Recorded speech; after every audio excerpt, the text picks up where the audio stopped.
When I was a kid, family dinners felt like job interviews I didn't apply for. Everyone sat around Aunt Diane's oversized dining table, bragging about their latest real estate flips, medical conference invites, and who made partner this quarter. Meanwhile, I was 13 and just trying to keep my elbows off the table and avoid the mashed potatoes that always somehow tasted like guilt. "You should really be more like your cousin Emmett," my mom would whisper. "He already has a 5-year plan." Emmett was 16 and had color-coded binders for his career options. I had a mini welding kit I'd picked up from a garage sale and dreams of turning metal scraps into something useful, or at least cool-looking. The only person who ever encouraged me was Grandpa Ray. And he died when I was 12. After that, the torch of family pride was passed fully to Aunt Diane, my mom's older sister, who thought anyone not in a suit was automatically failing at life. She once said, "Nothing good comes from a job that stains your shirt." I was wearing a grease-marked hoodie when she said it. So, yeah? We weren't exactly besties. I wasn't dumb. I knew the pecking order. At dinners, I was the one they made awkward small talk with, then quietly asked to help clear the plates, while the real conversations happened around the wine. It didn't matter how much effort I put in. When I turned 18 and told the family I'd been accepted into a welding apprenticeship program, I was met with silence, followed by Aunt Diane's signature hum of disapproval and a snort so sharp it could have cut sheet metal. "A welding shop?"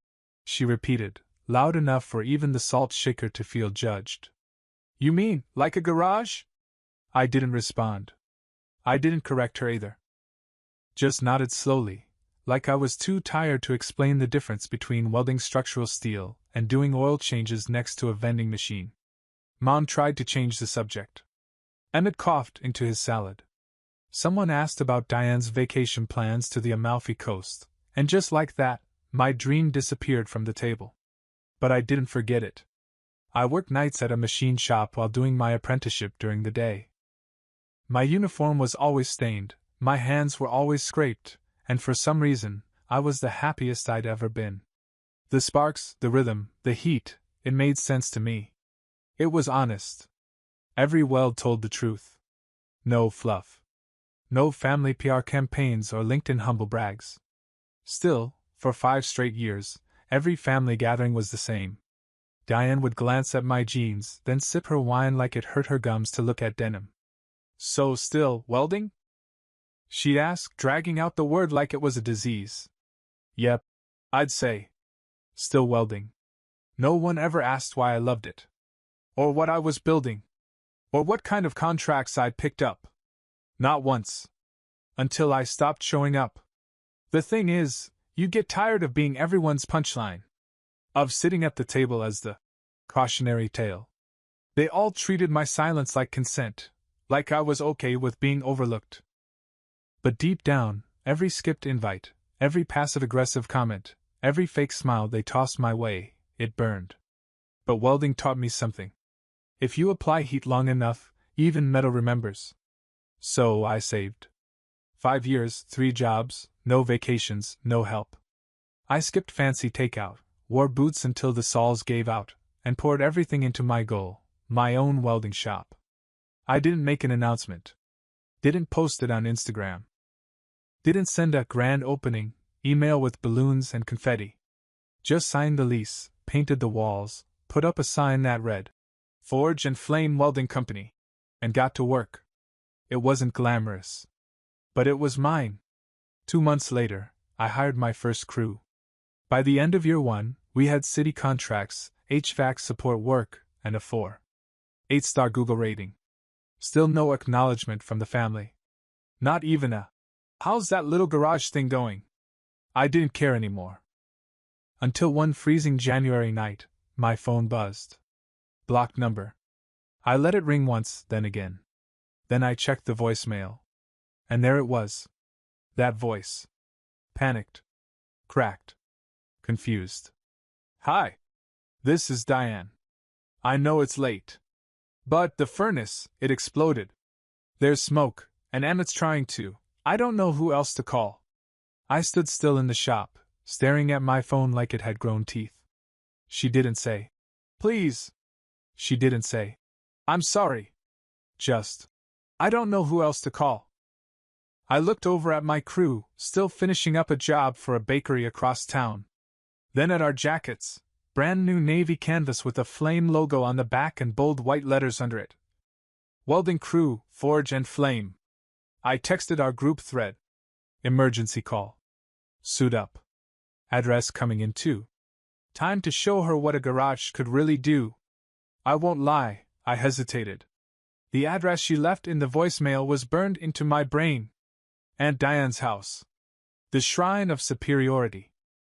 The house with the oversized marble kitchen island, floor-to-ceiling windows, and family portraits that didn't include me unless I was in the background holding a tray. But I wasn't that kid anymore. I was the guy with a welding shop. With a crew. With a fleet truck outside and invoices with my name on them. I sent the address to the crew thread, and instantly got 2 thumbs up and a hell yeah. These guys weren't just employees, they were guys like me. Underestimated. Overlooked. Overworked. We rolled up at 12:17 a.m. in 2 trucks, still dirty from the bakery job. When we turned onto her street, the rich, gated part of town that practically had a dress code, the glow of flashing lights bounced off the windows like an emergency Christmas display. Fire department was already there, hoses dragging out from the sidewalk. But no one had been able to shut off the exposed metal pipe shooting sparks from the broken furnace connection in the basement. The fire chief spotted our trucks and waved us in. Someone said welders were on their way. That you? I nodded, grabbed my gear, and signaled to Leo and Mike. Inside, it was chaos. Blackened ceiling. Smoke trailing up the stairwell.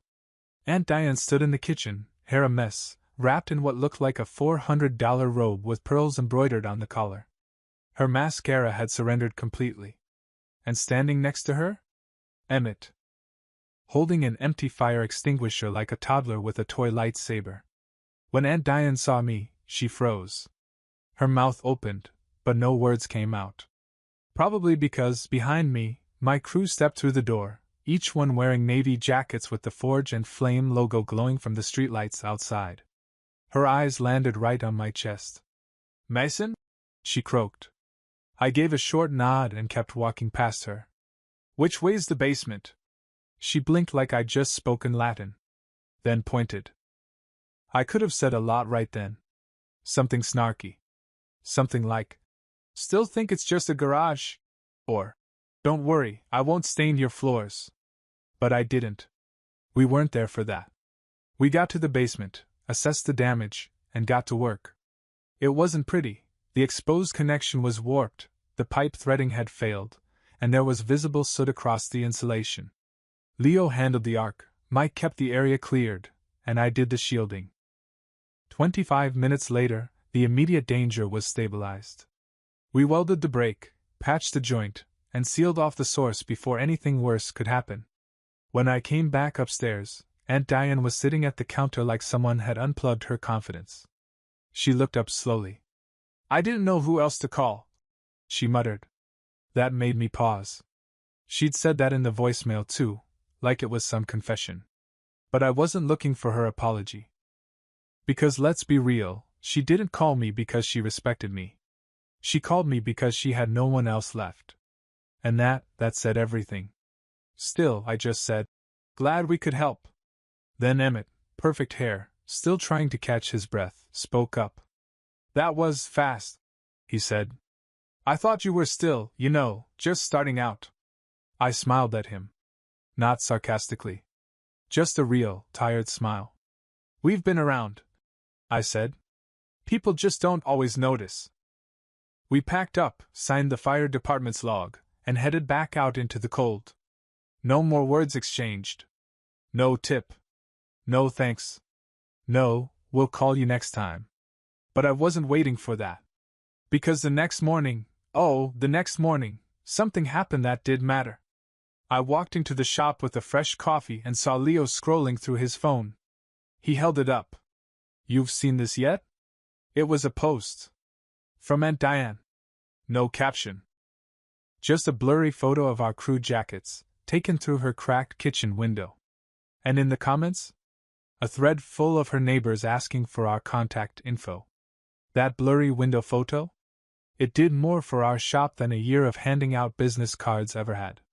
By 10 a.m., I had 3 voicemails from numbers I didn't recognize, all with that same panicked, polite tone. Hi, is this Forge and Flame? I think my boiler's making a noise that sounds unhealthy. My neighbor recommended you. Something about an emergency last night?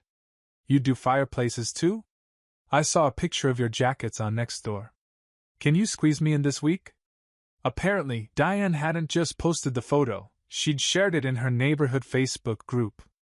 And judging by the comments, it was like opening the gates to the kingdom of over-maintained HVAC units and underpaid contractors. That week alone, we picked up 6 new inspection gigs, 2 residential contracts, and a commercial storefront that needed a total furnace swap. And the most ironic part? We didn't even advertise furnace work. But we could do it, and well, so we did. I never thanked Diane for the post. She never mentioned it again. But I noticed she quietly followed our business page and even left a 5-star review under an anonymous name. DEL. Classy. That could have been the end of it. A moment of cosmic symmetry, a poetic slice of humble pie for her, and a subtle win for me. But karma wasn't done cooking yet. One afternoon, about a month after the incident, Leo walked in holding a printed blueprint rolled under his arm. You sitting down for this one? He asked, already grinning. He dropped the papers on my work table, and right there on the top corner was the address, Diane Langston. I blinked. What's this? Garage conversion project, he said. She submitted a proposal for an enclosed studio space. Needs metal frame reinforcement and duct rerouting. Guess who she put down for a bid? I stared at the blueprints. There was no mistake. It was her house. Her name. And in the margin, scribbled in neat little handwriting. Possibly use Mason's team? They were fast, clean, and professional. It hit weird. Like, almost an apology. Not quite. But maybe the closest I'd get from someone who thought feelings were for people without granite countertops. So I accepted the bid. Not out of pettiness. Not even revenge. Just business. But I will admit, when I showed up to survey the job, and she opened the door and said, "Oh, I didn't think you'd personally come." I smiled.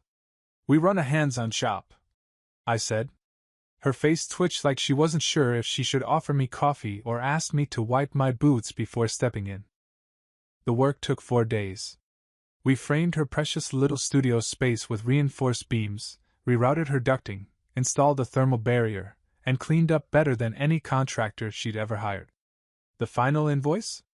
Exactly what it should be. No discount. No markup. Just fair. And I hand-delivered it with a stamped envelope. That night I got a text. From a number I didn't have saved. Mason, thank you. The space looks great. I didn't say it earlier, but I'm proud of you. Diane. I stared at that message for a solid 5 minutes. Because for the first time in my life, my aunt didn't talk down to me. She talked to me. Like I'd earned it. Like I wasn't just some background blur at her dinner table anymore.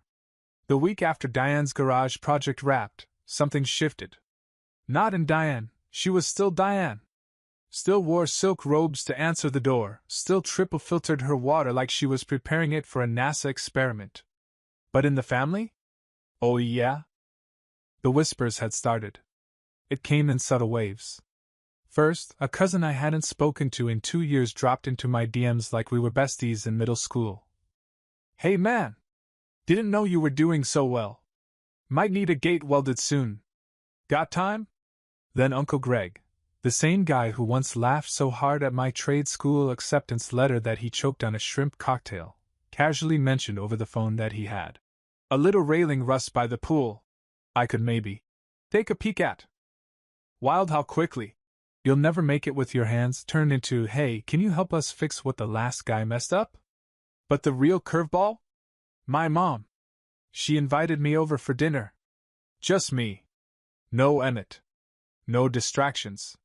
No vague last-minute cancellation because she forgot. She had plans. I almost assumed she but dialed me. I showed up with zero expectations and a convenient excuse to leave early. Something about needing to check on a Welding gas delivery. Total lie. But when I walked into the house, she actually smiled. Not one of those tight, rehearsed smiles she wore at weddings, but something softer. Almost nervous. I made lasagna, she said. Your favorite.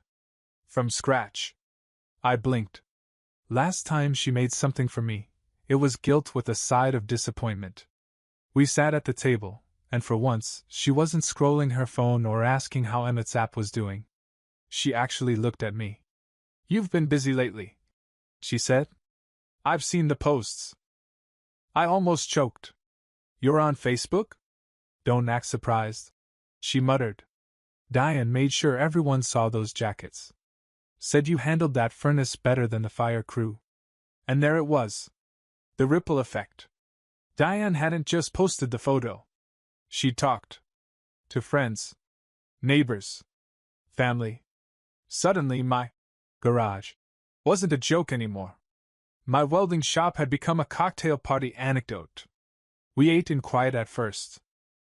But then, over dessert, store-bought tiramisu, because let's not pretend miracles were happening, my mom looked down at her plate and said, I'm sorry I didn't believe in it. In you. That one hit deeper than I expected. I didn't reply right away. Just took a long sip of water, trying not to stare at the framed photo of Emmett and his startup trophy hanging above the sideboard. Finally I said, took me a while to believe in it too. And it was true. I didn't walk into welding with some grand plan. I just knew it made sense to me, the way metal could be shaped, broken, rejoined, turned into something stronger. Mom didn't push the topic. Just nodded like maybe, finally, she saw it. But healing doesn't mean forgetting. Because not even 5 days later, Emmett called. His voice had that twitchy, polite panic rich kids get when things fall apart. Hey, he said, like we were lifelong teammates. Listen, I might have a project, small fab work. Custom casing for this prototype we're building. I can send specs? His startup, the one that had been family funded like a spoiled scholarship, was unraveling. Investors ghosted. Prototype issues. The revolutionary app idea? Already beaten to market. He sounded humbled. I didn't remind him of the dinners where he laughed when I mentioned welding. Didn't bring up the time he loudly said I was a cautionary tale of wasted talent. I just said, yeah. Send the specs. I'll take a look. Because I wasn't here to play petty king. I was here to build things that lasted. Let them come to that realization on their own. And they were, one by one. You know what no one warns you about when your name actually starts meaning something? The invitations. Not the birthday parties or Christmas dinners, those dried up when I stopped handing out free labor. No, I'm talking about local panels, home expo meetups, and community spotlight nights with names like Crafted with Passion, Small Business Success Stories. Apparently, Forge and Flame had become the poster child for Blue Collar Made Good. I got an email from the Chamber of Commerce. At first I thought it was a scam, the kind that promises you a trophy and a fruit basket if you just pay $49.99 in processing fees. But no, this was real. Mason Langston, we'd love for you to speak at our next small business night. We'll be highlighting tradespeople who've made an impact. At first, I was gonna decline. Public speaking? Me? But then Leo smacked my shoulder and said, Bro, they want you to talk about welding at a wine and cheese event. That's the American dream. So I agreed. 2 weeks later, I walked into a community center that smelled like budget brie and ambition. The room had maybe 60 folding chairs, a PowerPoint screen, and a refreshment table that looked like a Whole Foods sampler aisle had exploded. They introduced a baker, a woodworker, a solar panel installer, then it was my turn. I wasn't flashy. Didn't try to be inspirational. I just talked about how welding gave me focus. How creating something out of nothing, with your hands, with fire, with precision, taught me more about confidence than any degree ever did. And then I told them this. My family used to call it just a garage. But now that garage feeds 3 families, trains new apprentices, and handles contracts from businesses that once wouldn't even answer my emails. There were nods, smiles, even a few claps. But one face in the crowd made me pause. Aunt Diane. Sitting there in a tailored coat, clutching her purse like she'd wandered into the wrong event, but staying. Not clapping. Not smiling. But not walking out either. After the panel, people mingled. I shook hands, took cards, even got asked to join a local mentorship program. I figured Diane had left quietly. But as I walked to my truck, I heard her voice behind me. You spoke well, she said, pulling her coat tighter. Didn't expect to see you there, I replied. She shrugged. I wanted to understand. I raised an eyebrow. Understand what? Why you kept going. Even when we didn't believe in it. In you. That one landed like a wrench in the gut. Because that had been the question since I was 13. Why did I keep showing up? Why did I keep building in silence, when no one thought it mattered? So I gave her the real answer. I didn't do it to prove anything, I said. I just got tired of feeling invisible. She didn't argue. Just nodded, a tight, complicated nod. Then she pulled out a checkbook. I want to sponsor one of those apprenticeships. Quietly. Anonymously. I blinked. You serious? Consider it an investment, she said. Not charity. Not guilt. Just overdue. She handed me a check, already filled out. It wasn't massive, but it was more than symbolic. It was her way of saying, I see it now. 2 months passed. The buzz from the chamber event settled, but the ripple effect didn't stop. A reporter from the local paper called asking for a quick spotlight. Said I was part of a wave of young tradesmen reshaping the landscape. I laughed so hard I almost dropped my welding helmet. But I agreed, mostly because the photographer promised not to use the stock image of a guy holding a wrench over a sunset. They came by the shop. Took shots of me and the crew mid-repair.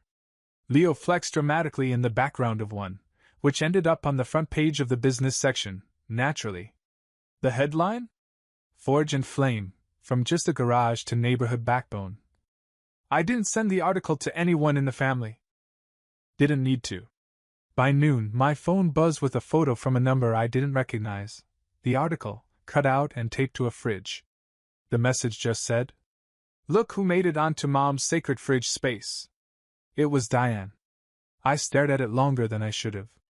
The same woman who once mocked my dream now had my face next to her grandkid's macaroni drawing. But the real full-circle moment? That came during a heat wave. Late July. 98 degrees. Power flickering across town. A transformer popped near Diane Street, and boom, half the neighborhood lost electricity. ACs died. Refrigerators stopped humming. Tempers flared. And Diane? Her fancy new furnace? Locked up solid. By then we were swamped. My crew was rotating jobs like firefighters during a 4-alarm emergency. When her call came in, she didn't even try to play cool. I know you're busy, she said, but if you can help, please. I have 3 elderly neighbors. It's not just me. And that's what did it. We prioritized her block. Not because she was family, but because she asked like a neighbor, not a queen. We rolled up in full gear. 3 trucks, 4 techs, 1 mission. The whole cul-de-sac looked like it was melting. Neighbors sat on porches with battery-powered fans. A kid in swim trunks was using a squirt bottle like it was a garden hose. As we stepped out in our navy jackets, sweat already forming under our collars, someone said loudly from across the lawn, Thank God. The welding guys are here. We weren't just the fix-it crew anymore. We were the cavalry. We stabilized the system, got temporary units running, and patched Diane's furnace in 2 hours. Then we did the same for the neighbors. At one house, a little girl offered us lemonade in plastic cups shaped like pineapples. Mike cried a little. Claimed it was heat stroke. And as we packed up, Diane came out holding a tray of iced tea and, get this, paperwork. Maintenance requests. Budget approvals. A calendar of winter prep she wanted to hire us for. I looked down at the clipboard, then up at her. You want to put forge and flame on a retainer? I asked. She nodded. You've proven your worth more than once. I'd rather pay professionals than pretend Emmett can fix things with YouTube tutorials. That made me laugh. It wasn't an apology, but it was damn close. And then she added, almost under her breath, also, I like seeing the jackets around here. I looked back at the trucks, crew tossing gear into the beds, the logos shining in the sun. I do too, I said. By the time fall rolled around, the neighborhood no longer saw me as the guy with the garage. They saw me as the guy who showed up when it mattered. We were on 3 maintenance retainers now, plus a new contract with a property management firm Diane's golf buddy referred us to. Funny how quickly doors open when you walk through one carrying a welder. But something still itched at me. Something unfinished. It wasn't about revenge. Or making Diane grovel. We were past that. It was about something else, something symbolic. So I started working nights again. Not for clients. Just for myself. After closing the shop, I'd stay back an extra hour or two, sparks lighting up the bay while music echoed through the empty lot. No invoices.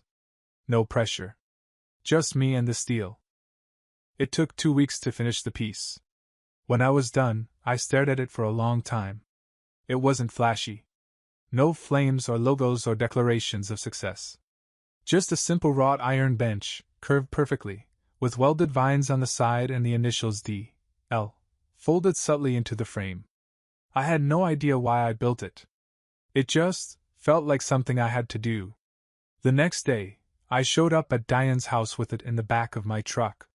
She met me at the door, coffee in hand.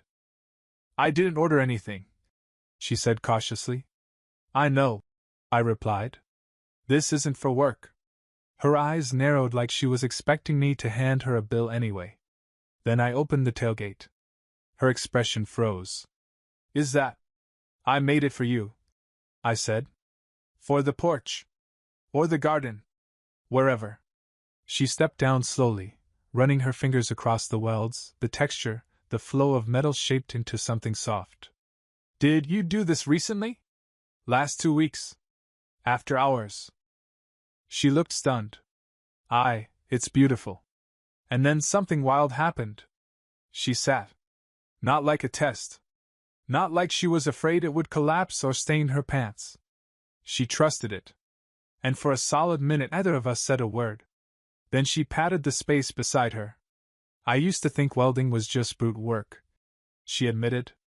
Like violence against metal. I chuckled. A lot of people think that. But this, she gestured at the bench, this is art. It wasn't what I expected her to say. And that's when I realized something. This woman who once mocked everything I stood for, who practically spat the word garage, who couldn't bear to admit I'd built something real, she finally saw the heart of it. The craft. The intent. The care. She didn't say, I'm sorry, or I was wrong. But she didn't need to.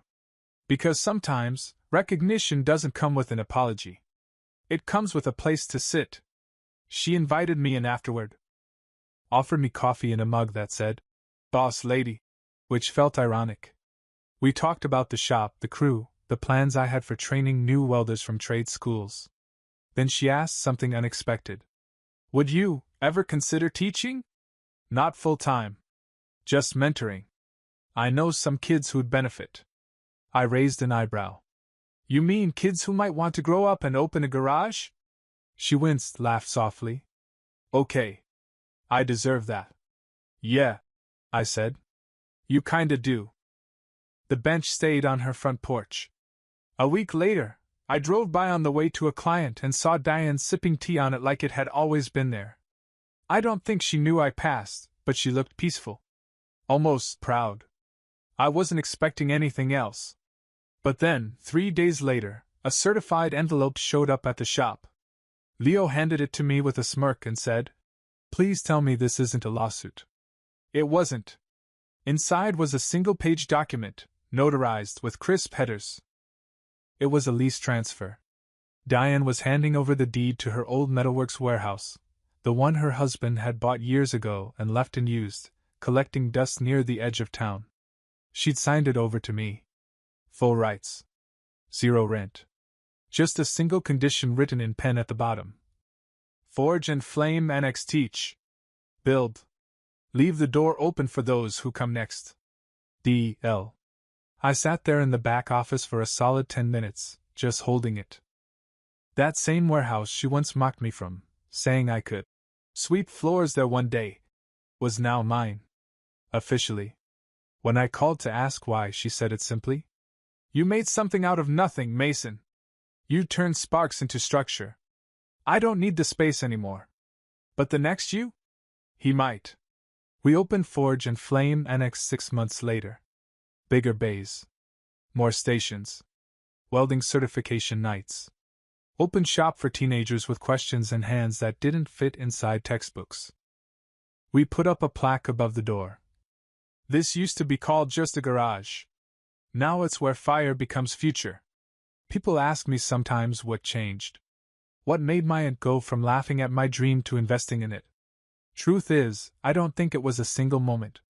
It wasn't the furnace. Or the bench. Or the photo on the fridge.